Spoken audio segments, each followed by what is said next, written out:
અરવલ્લી જિલ્લામાં ગઈ મોડી રાત્રે વાવાઝોડાએ ભિલોડા વિસ્તારમાં આસપાસના ગામડાઓમાં ખૂબ જ મોટું નુકસાન કર્યું છે. તો કેટલીક જગ્યાએ મકાનના પતરાના શેડ ઉડ્યા છે, તો કેટલીક જગ્યાએ વૃક્ષો પડી ગયા છે, તો અન્ય જગ્યાએ ખેતી પાકને પણ ખૂબ મોટું નુકસાન થવા પામ્યું છે.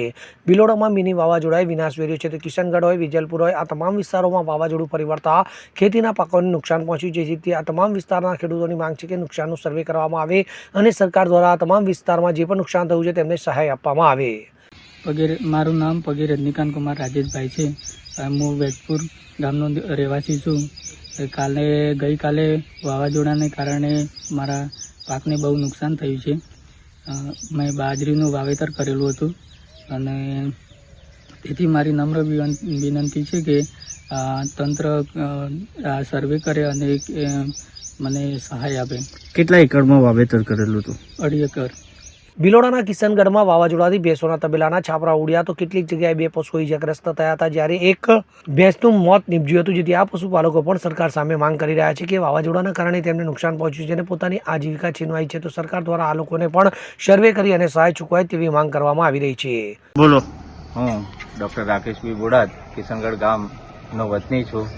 ગત રોજ ભિલોડા તાલુકામાં જે વાવાઝોડું આવેલ હતું તેમાં ખાસ કરીને મારા કિશનગઢ ગામમાં બોડાદ શાંતિલાલ કાવજીભાઈ કે જેમના તબેલા ઉપર 3-4 ઝાડ પડી જવાના કારણે સ્થળ ઉપર જ એક ભેંસનું મરણ થયું અને 2 ભેંસો ખૂબ જ સિરિયસ છે.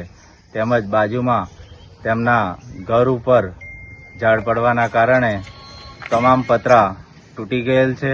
તેમજ કિશનગઢ ગામમાં જે ખેડૂતોને બાજરીનું વાવેતર હતું તે સંપૂર્ણપણે 80% નુકસાન થયેલ છે. તો સરકારશ્રીની એટલી જ ભલામણ છે કે સત્વરે તેમનું સર્વે કરીને જે લાગતી વખતે સહાય હોય તે પૂરી પાડવા વિનંતી છે.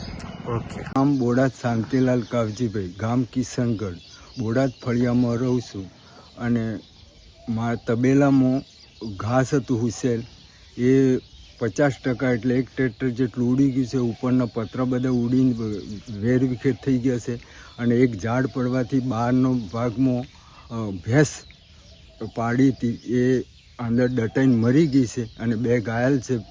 હાલ કેટલું નુકસાન કર્યું છે? નુકસાન લગભગ આ હાથે 25-30 હજારનું હતા, એમ તો વધારે 50,000 ઉપર હશે અંદર.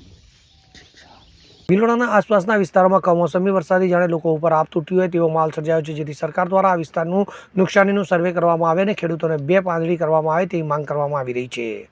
અમિત ઉપાધ્યાય સાથે CN24 ન્યૂઝ, અરવલ્લી. હવે જુઓ દેશ દુનિયાની તમામ ખબરો તમારી આંગળીના ટેરવે. ઉઠાવો મોબાઈલ અને Google Play Store પરથી ડાઉનલોડ કરો અમારી CN24 ન્યૂઝ મોબાઈલ એપ.